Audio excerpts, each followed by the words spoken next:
Right, question 2.4. So you got a student's period readings after the mistakes in the practical should have been correct. So everything is correct. So you got period readings in here. So what you just take that away from 0 gives you 22.95. You just subtract that from that, gives you second one 23.10, and the third one is 26.30 minus 3.40 gives you 22.9.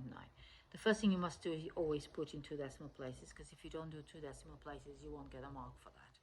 So it's important to always answer in your table for two decimal places. Then it says complete table 1, we've done that. Use the table 1 to calculate the mean titer. Average titers, you go to average titers, choose two which are concordant within 0.1. Okay, centimeters cubed. So these two chosen. So you need to tick them that you chosen those two. You have to demonstrate that you've chosen those two. Divide by 2 gives you the average 22.925, and you can put down as two decimal places like that, 22.93 centimeters cubed. So that's the answer for the 2.4 question. 2.5, you have the total uncertainty user period is 0.15. Calculate the percentage uncertainty the use of the period. You know that the period has got two uncertainties. So what this question is showing that here, the total uncertainty in the use of the period is this. So that means they already done it twice. They already multiplied that by 2 errors. So you don't have to multiply this by 2, because that's a bit tricky there, I think, what's going on here. So you don't need to multiply because it's already got by 2 there. Divided by the titer value times 100 and gives you uncertainty of 0.65. Moving on to question 3. This question is about shapes of molecules, so you need to make sure you know all your shapes. So complete table 2 by drawing the shapes of both AsF3 and krypton F2 molecules, showing that all lone pairs and of electrons that influence the shape. So use the bond angle in that. So this molecule is As with 5 fluorines. So it's got 5 bonding pairs and no lone pairs. Because it's got 5 bonding pairs, the shape is going to be pyramidal. It could be trigonal pyramidal. You don't need to say that, but that's trigonal bipyramidal. So I can't write bipyramidal. Okay, and you draw, because it's got 5, so you got that 3 straight lines and a way towards you. The angle here is 120, the angle here is 90, so they want the bond angles 90 and 120 for that. Then you got krypton F2, so krypton has got 8 electrons around the outer shell, so it's sharing 2, leaves 6 around. So it's got 3 lone pairs and 2 bonding pairs. So this is the formula of the shape of krypton F2. I hope that helps you, because that's just about learning the shapes and applying. Question number 4. This question is about intermolecular forces. So complete the diagram to show how one molecule of ammonia can form hydrogen bond with one molecule of ethanol. So include all lone pairs of electrons and partial charges on atoms involved in this hydrogen bonding. So you got your ethanol there, so you got to draw the molecule of ammonia here. So what you have to do is that you make sure you draw this. You could do this properly if you want to, like that, away and towards you like that, so it's correct. And then you connect, so you got the charges as plus, okay, and then you got the negative charge here. So those are the positive dipoles. So that's the negative dipole for nitrogen. So the positive dipole here is attracted to the negative dipole here of the oxygen in the ethanol. So those two will attract each other and it forms hydrogen bonding. Okay? So then you have electronegativity question. So the question of electronegativity is that defined term electronegativity is a relative tendency of an atom to attract a pair of electrons in a covalent bond. So you just have to know your definition, really, okay? Deduce 2 atoms table that will form a most polar bond. To form a most polar bond, you have to have the highest difference of electronegativity. So if you look at this table here, you have oxygen 3.5, which is the highest one, and the lowest one is 2.1 for hydrogen. So it'll be oxygen and hydrogen as the 2 atoms in the table because of that difference of electronegativity. Let's finish question 4 now. Say CBr bond is polar. Explain why CBr4 is not a polar molecule. Well, the molecule is completely symmetrical. If a molecule is symmetrical, the dipoles will pull in different directions or opposite directions and cancel out. So the answer to that, the molecule is completely symmetrical and dipoles cancel out. Therefore, the molecule becomes non-polar. So the question number 4.5 is suggesting terms of intermolecular force for each compound why CBr has a higher boiling point than CHBr3. So you start by, you have 3 marks here. So you got CBr has higher boiling point than CHBr3 because CBr4 has van der Waals forces only between molecules, and CBr3 has van der Waals forces and dipole intermolecular forces.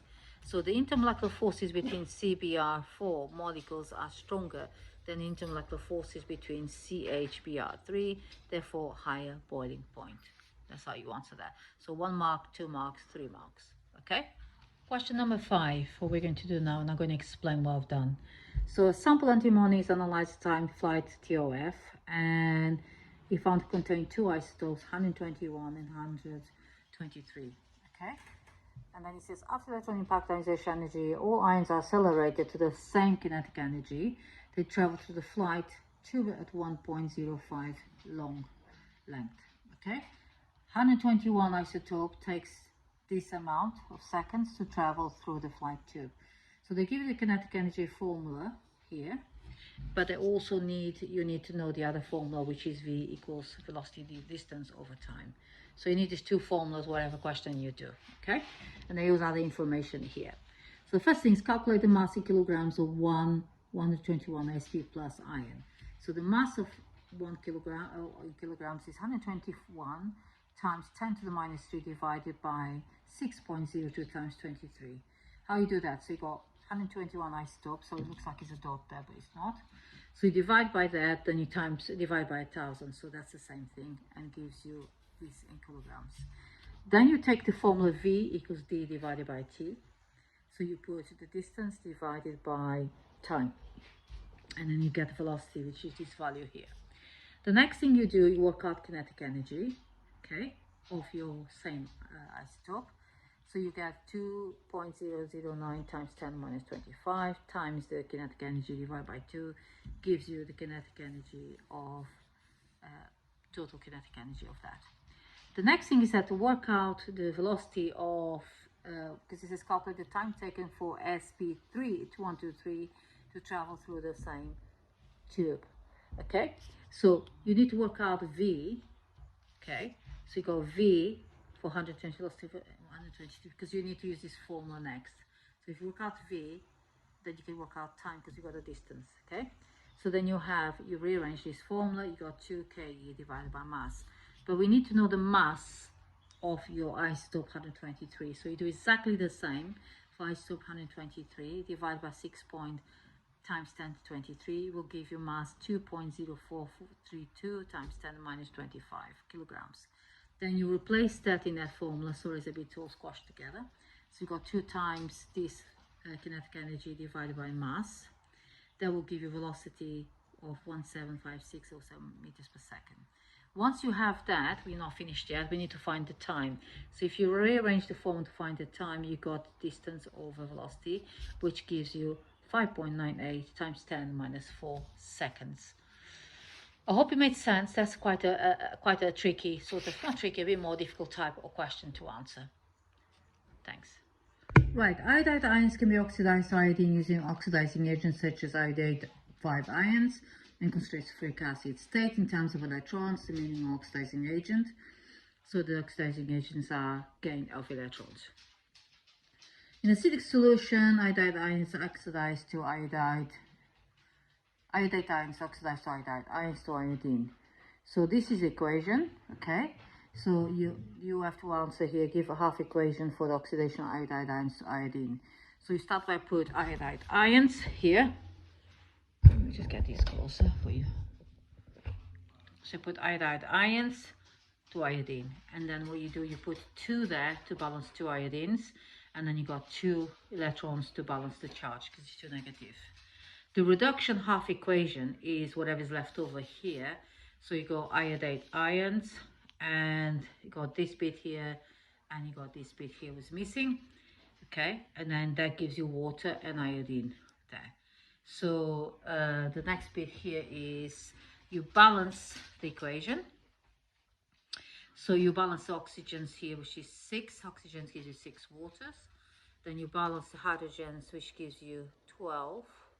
So I think I need 12 hydrogens there, not 6. Sorry about that. 12 hydrogens. Then you balance the charges, because it's 12 minus 2 makes 10. You add 10. So then you have got the whole reducing half equation balanced.